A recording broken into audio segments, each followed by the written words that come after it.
Do you see what I see? Jangan lupa untuk subscribe, share, dan nyalakan lonceng notifikasinya sebagai bentuk dukungan kamu. Podcastku kenapa nggak naik-naik ya pendengarnya? Coba lihat gimana ngeditnya. Halo, selamat datang di podcast gue. Ya nggak heran sih, audionya mentah begini. Elah, kayak masakan aja. Semua bisa dimatengin. Bisa lah. Makanya yuk bikin siniarmu naik kelas di Masterclass Editing kelas podcast Siberkreasi Batch 2. Bakal dikupas tuh segala cara olah hardware dan software biar maksimal. Beneran nih? Siapa mentornya? Ada Agus Hardiman dari Art Sonica dan Visa Leindra yang punya Bandung Tanpa Kamu. Daftar kemana? Bayar berapa? Gratis hey! Langsung aja meluncur ke siniar.net/editing.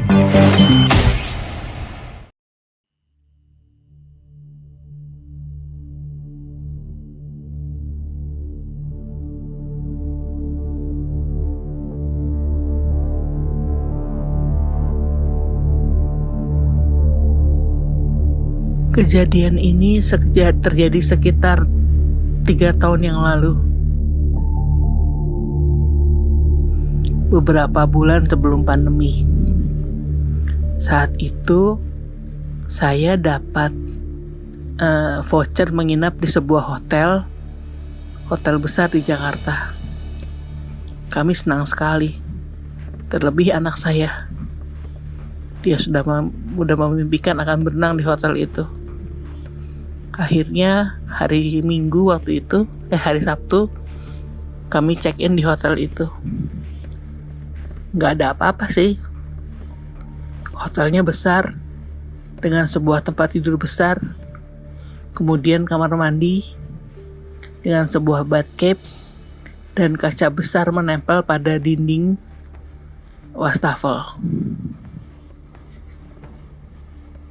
Anak saya bermain di hotel itu, berenang lah, ya seperti layaknya anak-anak apabila menginap di hotel. Kami senang sekali di hotel itu. Gak ada apa-apa. Sampai akhirnya malam pun tiba. Kami cepat tertidur saat itu. Mungkin karena kecapean ya, karena siangnya kami sudah main seharian di hotel. Tepat mungkin sekitar jam 2 malam, saya terbangun. Dan biasanya kalau jam 2 begitu saya kebangun, saya ke kamar mandi untuk buang air kecil sekaligus wudhu untuk sholat tahajud.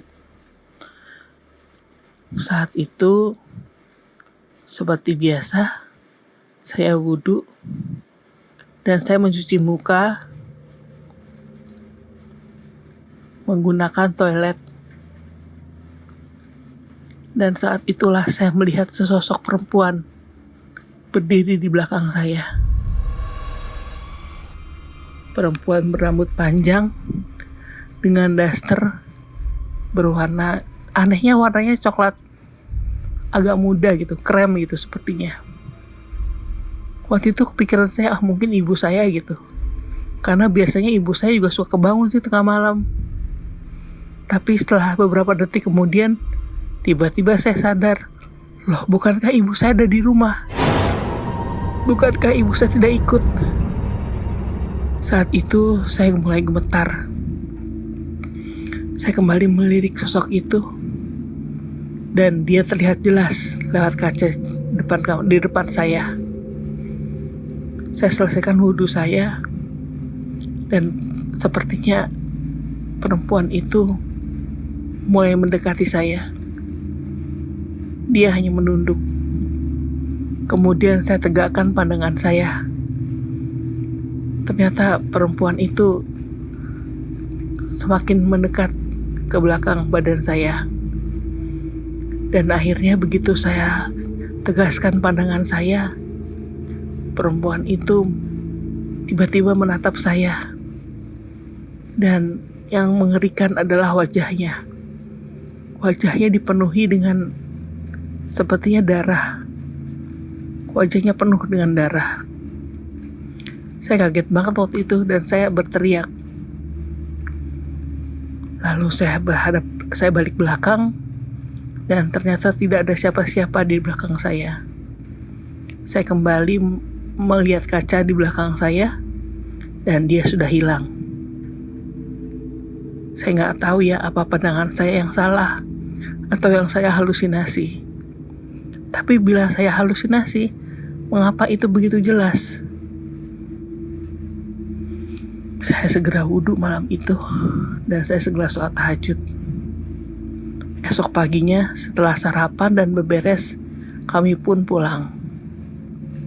Saya tidak menceritakan apapun kepada suami saya karena saya takut nanti yang saya lihat hanya halusinasi atau tidak dipercaya lagi apa yang saya katakan. Jadi lebih baik saya diam.